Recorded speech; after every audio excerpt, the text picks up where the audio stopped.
Hello, hi there. So I just want to share a story with you of what happened last night. And the point of this story is not that it's about me. It's about what anybody can do and what you can do in any situation.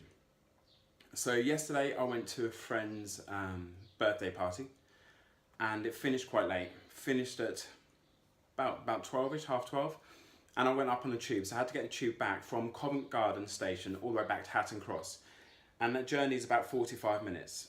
So I get on the tube and I'm exhausted. Like, I'm so unbelievably tired. You know when you're just so tired, you're just standing on the tube and you just fall asleep like that? That's how tired I was. I was absolutely exhausted. And whilst I was standing there, the tube was full. There was probably 30 or 40 people in our little carriage. All the seats were taken, loads of people standing. And I suddenly heard someone singing, and I was looking around, I was like, who's singing? And there's this guy, drunk, absolutely drunk out of his face, singing Wonderwall, which, you know, first time around, everyone was like, oh, that's quite funny. And then he did it again, and then he did it again. And by that time, people weren't really joining in or participating or anything like that. So then he starts to become abusive. He starts to shout at people in the carriage, saying, "You're all idiots, you're all really stupid, you've got no culture." And you know, he goes on a bit for a while, and then what happens is somebody else in the carriage just said, "Oi, just F off," to him. And he said, "You've got no soul, you're empty." And what ensued was basically a slanging match between the two of them. And then other people jumped in, and more people jumped in, to the point where this guy was just shouting abuse at pretty much anybody and everyone that was there. And people were just shouting, "Look, get off at the next stop. This is your stop. Get off. You're gonna get hit. Yada yada yada yada." And I'm sitting there and I'm thinking, how is this happening? How's this suddenly escalated like so quickly? And I was also because I'm just really tired. I was also thinking why hasn't somebody done something about this? And the girl that was sitting next to me said, "Oh, maybe if we sung Wonderwall, then he'd calm down." And I was like, "Yeah, that's a good idea, but I'm not sure." And then the guy sitting beside me goes, "If he doesn't shut up soon, I'm gonna get up and punch him." And for me, that was just like, it just clicked in my head. I was just like, I literally can't believe that this is happening. And people, classic scenario, people were just on their phones recording this match between them all, just effing and blinding left, right, and centre. And so many people just on their phones recording it, and I was sitting there thinking, this is just crazy. Like, there's no way that this is going to get any calmer. It's just escalating. So I thought, right, well, I'll just go and talk to him. Literally, what's the worst going to happen? So he was standing here, and then there was a group of teenagers, early 20-year-olds, who were most of the people who were shouting at him. There's just loads of finger pointing and stuff. So I went and stood in front of him between the two of them. And as soon as I stood there, like there's a whole group, and they all just went, "Hey!" I was like, "Oh, classic banter."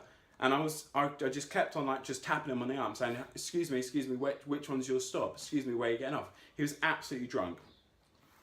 And he was just like, what? And he goes, "Oh, they've got no souls, they're all empty, I can't believe them, they've got no culture." Like, just shouting. So I just kind of just hit him again, well, just like tapped him obviously, and said, hey, my name's Mark." And so he just kind of came to him and went, "Oh, hi." And then he shook my hand. And then he introduced me to his sister, who was just almost collapsed, standing up. And she said they're getting off at Hounslow, which was, about 25 minutes away on the tube. So I thought to myself, well, I'm just going to have to engage him for 25 minutes. So I talked to him. And it was really interesting because as soon as I started talking to him, and I used I didn't raise my voice, I was quite calm, I was quite measured about it. As soon as I started talking to him, he just talked to me back. And I found out a bit about him being a teacher, where he used to work, he used to go travelling, yada, yada, yada, all of this stuff. And it was fine. Like, there wasn't a problem at all. And I spoke to him for those 20-25 minutes, just about his life, and I told him about my life. And then we got to the stop, and he gets off the tube.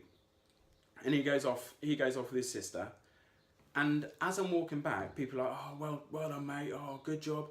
Yeah, well done. You really took one for the team there. Oh, that's amazing, mate. Yeah, well done." And I sat down, and the people opposite me said to me, Are you a policeman, or what is it you do?" And I said, "Oh, I used to be a teacher, and I'm like, oh, that's it then, that's why you're able to do that. If you can deal with stroppy kids, you can deal with stroppy adult.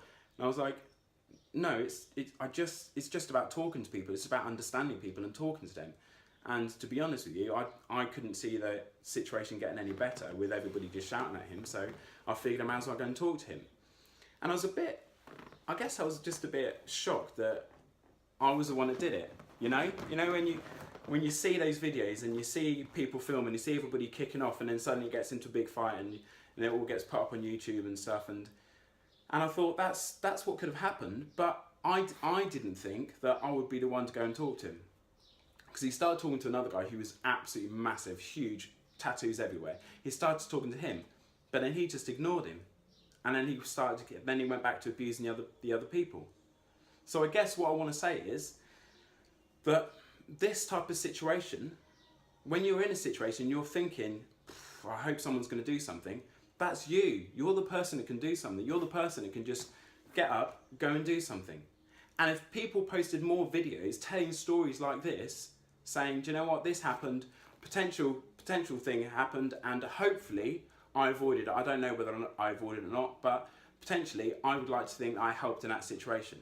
Then it would give courage, confidence to more people to be able to do that, instead of getting your phones out and getting your phones and recording it. Go in and actually do something. Go in and actually interact, if you feel confident to. Because it was, for me now, looking back, it was simple, it was really easy. And I know next time, that's what I do. I don't know, maybe the guys behind me could have just hit me or attacked me from behind, or he could have got really aggressive with me, but I figured that's the worst possible scenario, as opposed to the whole train getting into a big fight. Because one guy was like, oh, I thought I was going to get through today without having a fight. So for me, it was by far the easiest option, and now looking back on it, I'm thinking, do you know what? I'm really glad I did it. So that's it. That's literally it. I just wanted to come on and share that story in the hopes that at some point you're going to be in a position where you think, oh, I hope someone's going to do something instead of filming it on their phone, and that person's going to be you, and then you get on and you do something. Right, that's it for me. I'm off now. I need to go and find a fact today, okay? See you later. Love you, bye.